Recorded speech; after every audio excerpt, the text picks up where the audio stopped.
Did you know that horror legend Wes Craven directed some made-for-TV movies early on in his career? His first, Summer of Fear, originally aired on Halloween night in 1978. Pretty cool, huh? I recently picked up the now out-of-print Blu-ray from Music Box Selects, a Vinegar Syndrome partner label. So, does this TV movie live up to Craven's legendary reputation? Well, let's find out. Summer of Fear is based on the Lois Duncan young adult novel of the same name. Linda Blair stars as Rachel, a young girl who has it all. She's got loving parents, a cool brother, and a very tall boyfriend. When her aunt is killed in a car crash, Rachel's cousin, Julia, comes to live with her and her family. And right off the bat, strange things happen. Her beloved horse goes crazy.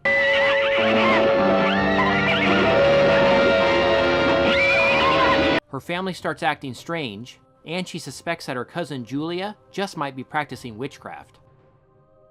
As Rachel's world is turned upside down, she must fight for her family and her life. Wes Craven is one of my favorite filmmakers of all time, and I went into this TV movie with pretty high hopes. Now, those expectations were tempered by the fact that this was a low-budget, made-for-TV movie from 1978, and I have to say, my expectations were met. This is a really fun film. The basic plot is classic young adult novel stuff, the kinds of books I used to read religiously as a teenager.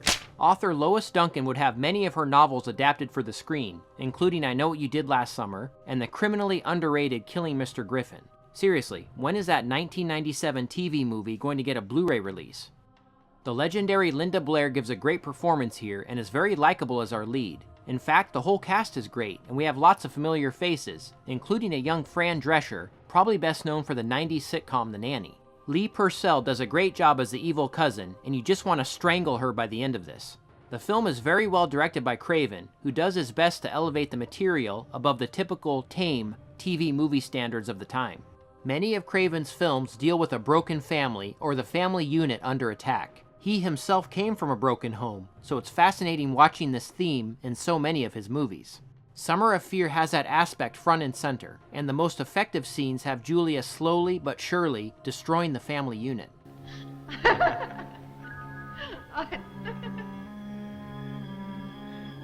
good. So, any issues? Well, I don't want to spoil too much, but there's some plot points concerning an animal that I didn't like. Look, I don't give a crap about people in movies or TV shows, but don't mess with animals. It's just too depressing. Also, it can always be a little annoying in movies when no one believes the main character, but it does work better here due to the subject matter. Honestly, there's not much to dislike here. It's a really fun movie with some nice suspense and great acting. Well done, Wes. You are still missed. Music Box Selects released this movie a few years ago, and it's now sadly out of print, but hopefully it'll come back around again. Picture quality is fantastic, with great clarity. Now there is print damage and all that stuff, but it's nothing distracting. There are some brief scenes that have some focus and quality issues though. Apparently there were 4 extra minutes added back into the DVD and Blu-ray releases, so that explains the drop in quality.